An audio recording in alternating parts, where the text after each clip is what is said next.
The locksmith didn't even look me in the eye when he handed the new set of keys to my mother-in-law while I was still standing on the porch with my suitcases.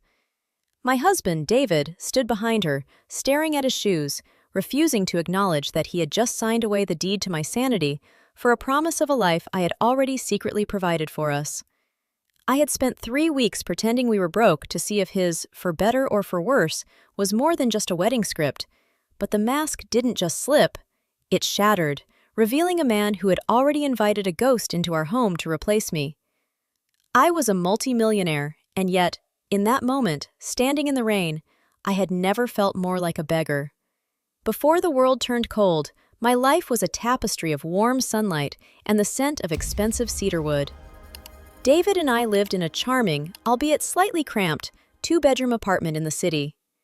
He was an architect, talented but struggling to land the big firms, and I was a freelance graphic designer.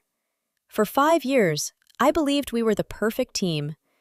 We had those quiet Sunday mornings where the only sound was the steam from the espresso machine and the soft rustle of the newspaper. David would look at me over his glasses, tuck a loose strand of hair behind my ear, and tell me that as long as we had each other, the size of our bank account didn't matter. I believed him. I leaned into his strength, thinking it was made of granite, never suspecting it was merely painted sandstone. Then there was Martha, David's mother. Martha was a woman who wore her disappointment like a designer coat, expensive and always on display. She lived in a drafty, oversized house 3 towns over, a relic of her late husband's better years, and she never missed an opportunity to remind me that I was sweet but unsubstantial. She would walk into our home, run a manicured finger over the bookshelf, and sigh at the dust that only she could see. "David was meant for palaces, Sarah," she'd say, her voice dripping with a saccharine poison. "It's a shame your little hobbies don't bring in the kind of capital he needs to truly soar." I would just smile, squeeze David's hand, and feel his silent reassurance. Or what I thought was reassurance. The shift began with a heavy, cream-colored envelope that arrived by registered mail. My great-aunt Beatrice had passed away. She was a recluse who lived in a sprawling, Gothic estate in Vermont, a woman I hadn't seen in a decade, but to whom I had written every single month since I was a child. To the rest of the family, she was a crazy old cat lady, but to me, she was the only one who understood that silence wasn't emptiness, it was peace.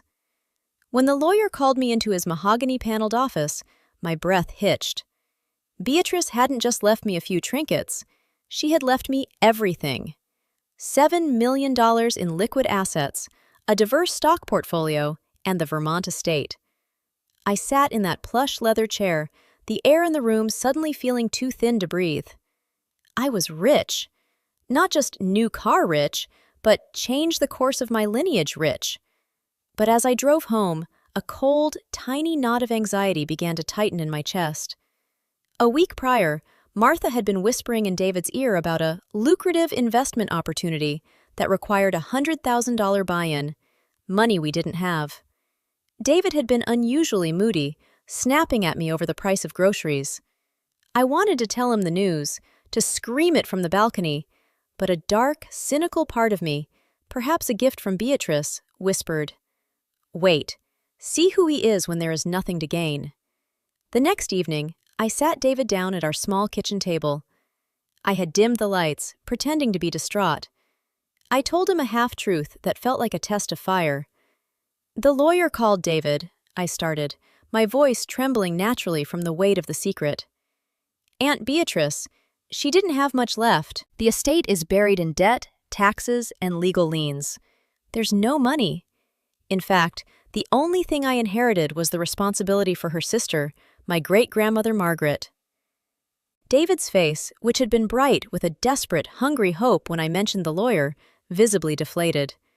The light in his eyes didn't just dim, it went out. "No money?"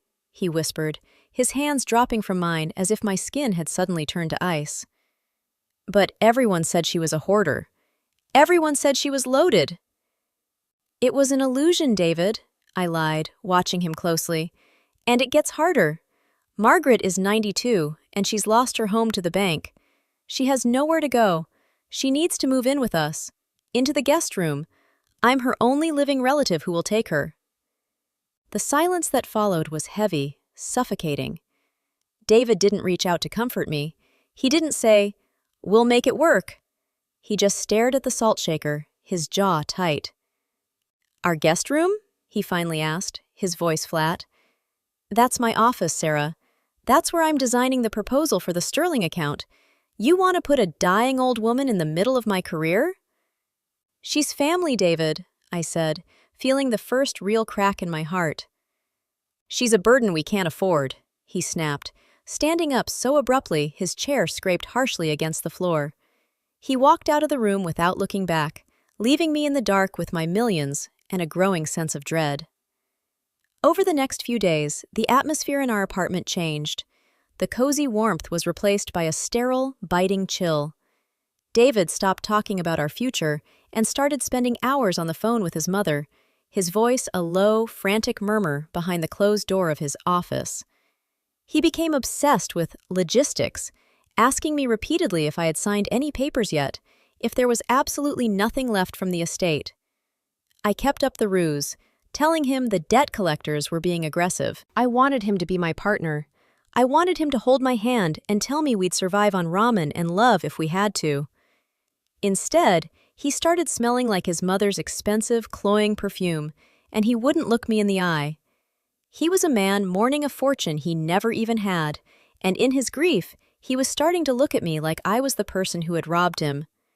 The air in our apartment, once filled with the scent of my home-baked bread and David's expensive espresso, now smelled of stale resentment and the sharp, medicinal tang of the cleaning products Martha used when she stopped by to check on us. Her visits became daily. She no longer knocked. She had a key, a privilege David had given her without asking me. She would sit on my velvet sofa, her back as straight as a ruler, and talk about the tragedy of our situation. "It's just so unfair to David, Sarah," she sighed one Tuesday afternoon, stirring a cup of tea I hadn't offered her. "He's at the peak of his career. He needs a serene environment to create, not a, what did you call her? A 92-year-old liability? My son wasn't built to be a nursemaid to your distant, destitute relations." I watched her, my hands trembling as I held my own mug. I was playing a part, the grieving, overwhelmed granddaughter, but the mask was becoming heavy. "She's my family, Martha. David said we were a team." Martha let out a short, bark-like laugh. "Teams work toward a goal, dear. You're currently dragging the goalpost into a swamp. David tells me you've been crying about debt collectors. Do you have any idea what that kind of stress does to a man's creative spirit? He looks haggard. He looks trapped." I looked at David, who was standing by the window, his back to both of us. He didn't defend me. He didn't even turn around. He just traced a circle in the condensation on the glass, his shoulders hunched. The silence from him was a physical weight, a cold wall he had built between us the moment he realized I wasn't his golden ticket to a luxury lifestyle. "We need to discuss options for Margaret," David said, finally turning around. His voice was clinical, devoid of the warmth that used to make me feel safe. "I've looked into state-run facilities. They aren't great, but they are free. We can't have her here, Sarah. My mother is right. It's too much." "State-run?" I whispered. "She'd be alone. She'd be miserable." "And we'll be broke if we keep her," David snapped, his face reddening. "I'm not spending my hard-earned salary on your aunt's sister's medical bills. It's over, Sarah. Either she goes somewhere else or—" He trailed off, looking at his mother. She nodded encouragingly. "Or we need to reevaluate if this marriage can handle this kind of baggage." That night, I lay awake in bed, listening to David's heavy, rhythmic breathing. He was sleeping peacefully, while my heart felt like it was being squeezed by a cold hand. I thought about the $7 million sitting in my private account. I thought about the beautiful estate in Vermont where Margaret could live out her days in luxury, with private nurses and a garden full of hydrangeas. I could end all this tension with a single sentence. I could tell him we were rich. But then I remembered the way his face fell when he thought I was poor. I remembered how he hadn't asked if I was okay after losing my aunt. He only asked about the money. The turning point came 3 days later. David told me he had to go into the office early to work on the Sterling proposal. He left his laptop on the kitchen counter, which was unusual. He was normally obsessive about his tech. Half an hour after he left, a notification popped up on the screen. It was an email from a local real estate agent, and the subject line made the blood drain from my face. Update on the listing, 42 Oak Lane. 42 Oak Lane was our apartment. We didn't own it, we rented it, but I had used a portion of my small personal savings a year ago to help David buy a small, dilapidated cottage in his name as an investment property. I had intended for us to fix it up together. My fingers shook so hard I could barely track the mouse pad. I opened the email. It wasn't about the cottage. It was a chain of emails between David, his mother, and the agent. My wife is mentally unstable following her aunt's death, David had written to the agent 2 days ago. She's making irrational financial decisions, like bringing a high-needs relative into our home. We need to liquidate our assets immediately. I need to know how fast I can sell the cottage, and if I can break the lease on the apartment without her signature. My mother, Martha, will be handling the logistics while I manage Sarah's condition. I felt a sudden, violent surge of nausea. The room began to spin, the edges of my vision blurring into a dark vignette. The man I had shared my bed with for 5 years was telling a stranger I was unstable so he could sell the one thing we owned together and leave me homeless with a 92-year-old woman. I scrolled further down. There was an attachment, a PDF. I opened it and my breath stopped. It was a draft for a power of attorney. David wasn't just trying to sell the cottage, he was trying to gain full control over my finances, my health, and my life. He and Martha had been discussing how to protect David from the ruin I was bringing upon him. Martha's reply was the final blow. Once you have her signature on the medical hardship forms, we can move her to the facility in the valley. The state will take over her care, and you'll be free of both of them. You deserve a fresh start, David. With the cottage money, we can finally put that down payment on the house in the Heights. Sarah was always a weight around your neck. It's time to cut the cord. I sat there in the silence of the kitchen, the blue light of the laptop screen illuminating the tears that were finally, silently, spilling down my cheeks. My pulse thundered in my ears, a rhythmic, deafening roar. My hands were ice cold, and a strange, metallic taste filled my mouth. Everything I thought I knew about my life was a lie. My husband didn't love me. He loved the stability I provided, and the moment that stability was threatened by a burden, he was ready to discard me like a broken toy. He didn't just want to leave me, he wanted to erase me, to pathologize my grief so he could take what little he thought I had left. The nausea passed, replaced by a cold, crystalline clarity. The Sarah they knew, the soft, accommodating wife who apologized for the dust and cried over her aunt, died in that kitchen. I didn't close the laptop. I didn't scream. I stood up, walked to the sink, and splashed cold water on my face. I looked at my reflection in the mirror. My eyes were red, but they were no longer tired. They were sharp. I picked up my phone and dialed a number I had saved from the lawyer's office. "Mr. Henderson?" I said, my voice steady, sounding like a stranger even to myself. "This is Sarah. I need you to send over the most aggressive family law attorney you know, and I need a private investigator. I have $7 million, and I want to spend whatever it takes to ensure my husband and his mother get exactly what they deserve." The game was no longer about testing David. It was about dismantling him. The next 48 hours were a masterclass in psychological warfare, and for the first time in my life, I wasn't the victim. I was the architect. I moved through the apartment like a ghost, watching David and Martha weave their web of lies with a stomach-turning level of confidence. They thought I was drowning in grief and debt. They didn't realize I was merely holding my breath, waiting for them to dive deep enough that they could never surface. My private investigator, a man named Miller with a voice like sandpaper, called me on the second afternoon. "You were right to dig," he said. "Your husband hasn't been going to an office for 3 months, Sarah. He was fired for gross negligence, something about misappropriating firm resources for personal projects. And your mother-in-law? Her family estate is a hollow shell. She's 3 months behind on her mortgage and has a gambling debt that would make a sailor blush. They aren't just greedy, they're desperate. They aren't trying to protect David from your burden. They're trying to use your credit and your supposed inheritance to bail themselves out of a sinking ship. The betrayal felt like a second skin now, cold, tight, and impossible to shake off. David hadn't just stopped loving me. He had been lying about his entire life while I supported him, while I believed in his struggling architect persona. The confrontation happened on a Thursday evening. The air was thick with the smell of Martha's expensive, suffocating lilies she had brought over to brighten the place. She and David were sitting at the kitchen table, a stack of legal-looking documents fanned out between them like a hand of cards. David's face was pale, his eyes darting toward the door as I entered. He looked like a man waiting for a storm to pass, hoping the lightning wouldn't strike him directly. "Sarah, dear, sit down," Martha said, her voice smooth and practiced. "We've had a long talk with a specialist. Given your fragile state and the immense pressure of your great-aunt's debts, we've prepared some papers. It's just a temporary measure to take the weight off your shoulders." I sat. I didn't look at the papers yet. I looked at David. "Is this what you want, David? To have me declared mentally unfit so you can handle the debts?"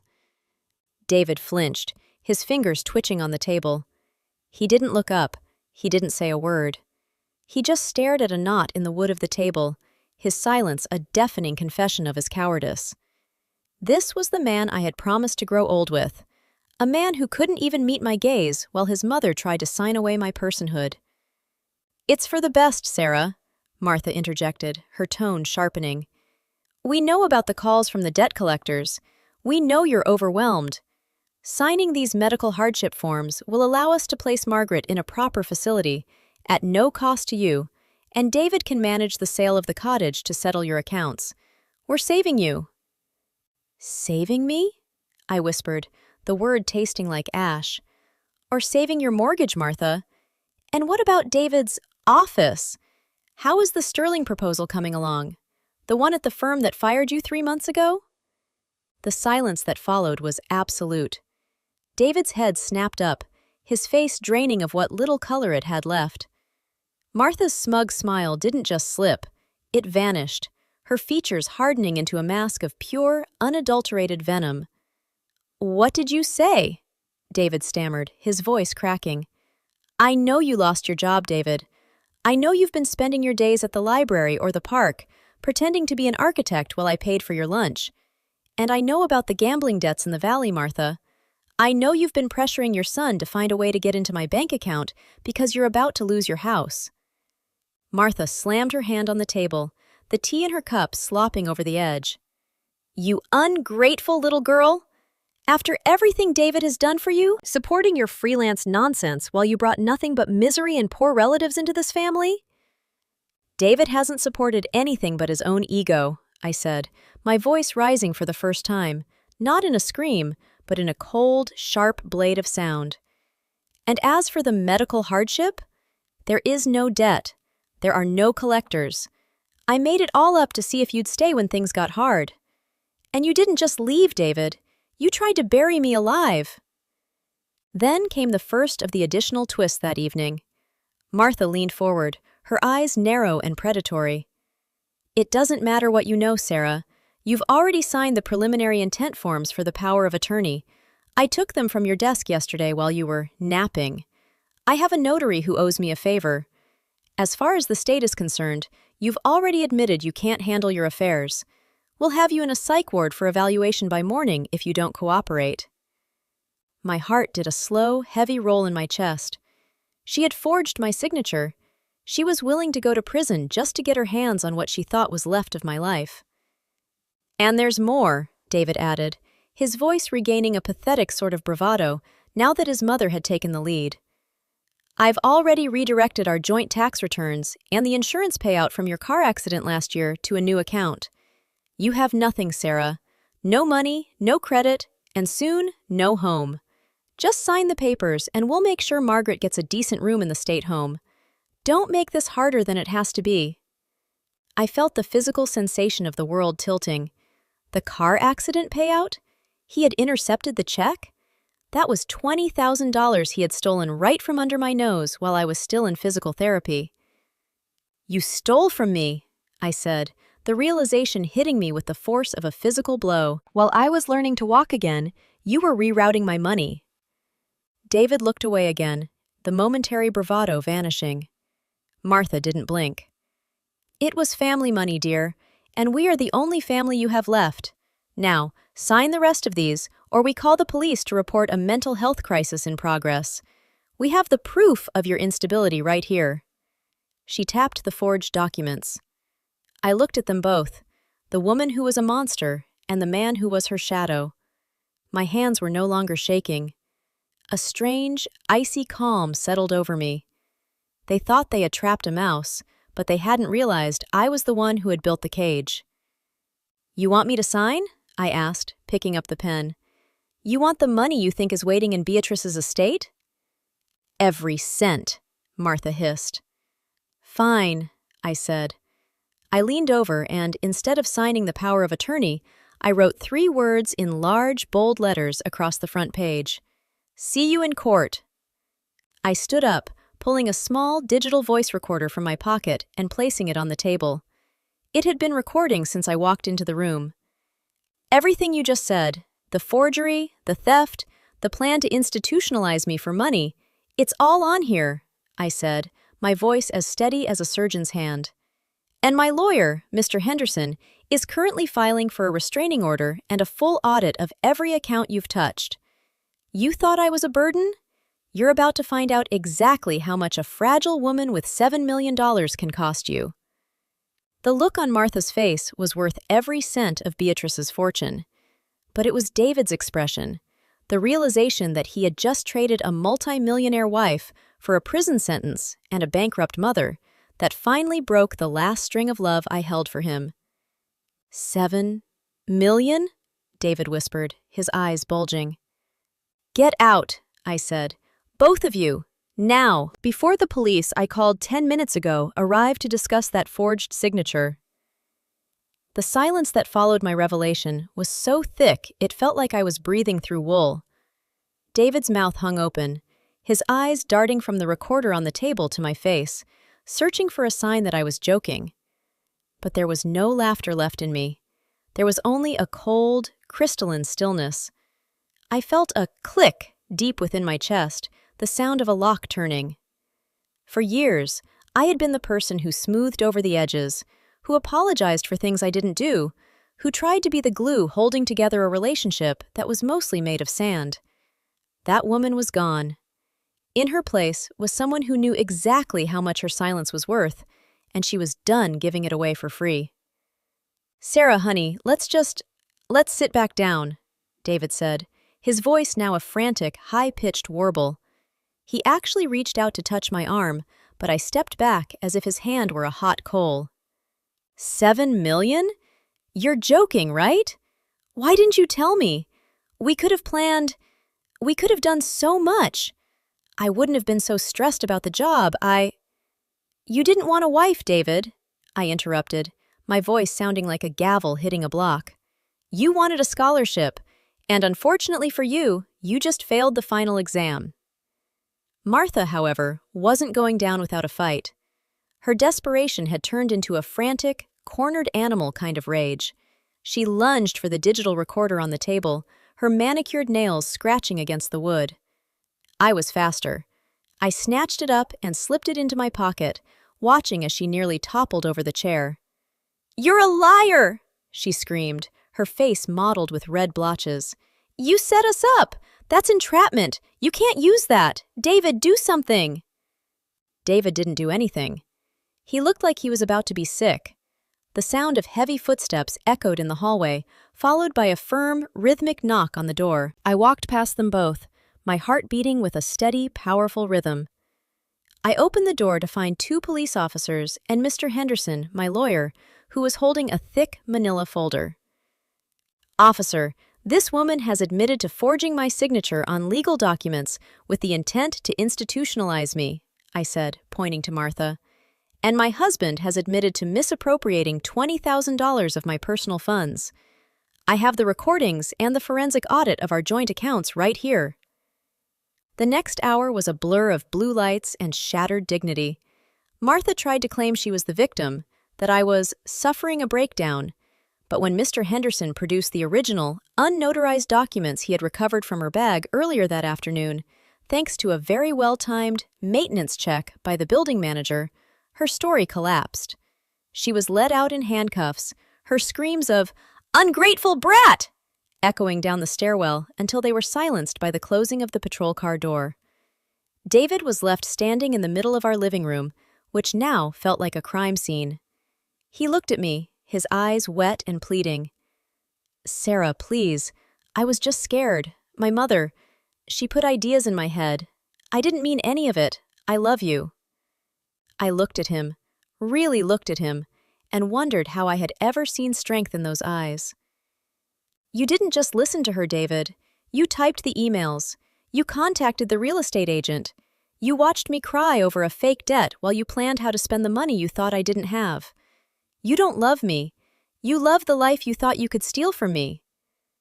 "I'll change," he whispered. "I'll do anything."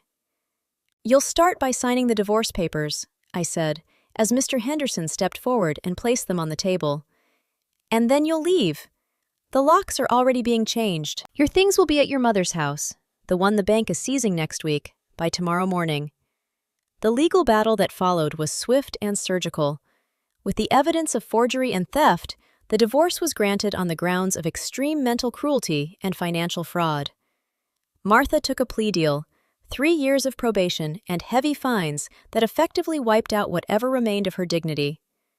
David lost the cottage, which was sold to pay back the money he had stolen from me, plus interest and legal fees.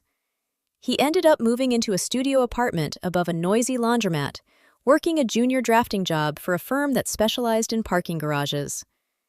6 months later, I stood on the wide, wraparound porch of the Vermont estate. The air was crisp, smelling of pine needles and the first hint of autumn frost. Behind me, the house was alive with the sound of a crackling fire and the soft hum of a cello playing on the speakers.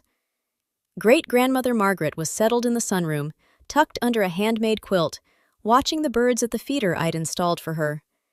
She wasn't a burden. She was a storyteller, a woman who remembered the world before it became so loud and hurried. I held a mug of tea in my hands, the warmth seeping into my palms. I looked out over the rolling hills of my land, feeling a sense of peace that wasn't just the absence of noise, but the presence of self. I had survived the fire, and in the process, I had burned away everything that wasn't real. My life wasn't a tapestry of someone else's expectations anymore. It was a blank canvas, and I held the brush. The house was solid, its foundations deep in the mountain rock, just like my own strength. I had learned that the most expensive thing in the world isn't a fortune, it's the truth about the people you love. And while the price of that truth had been high, I finally realized that I was more than wealthy enough to pay it. Betrayal is a heavy coat, but once you strip it off, you realize how light you can actually run.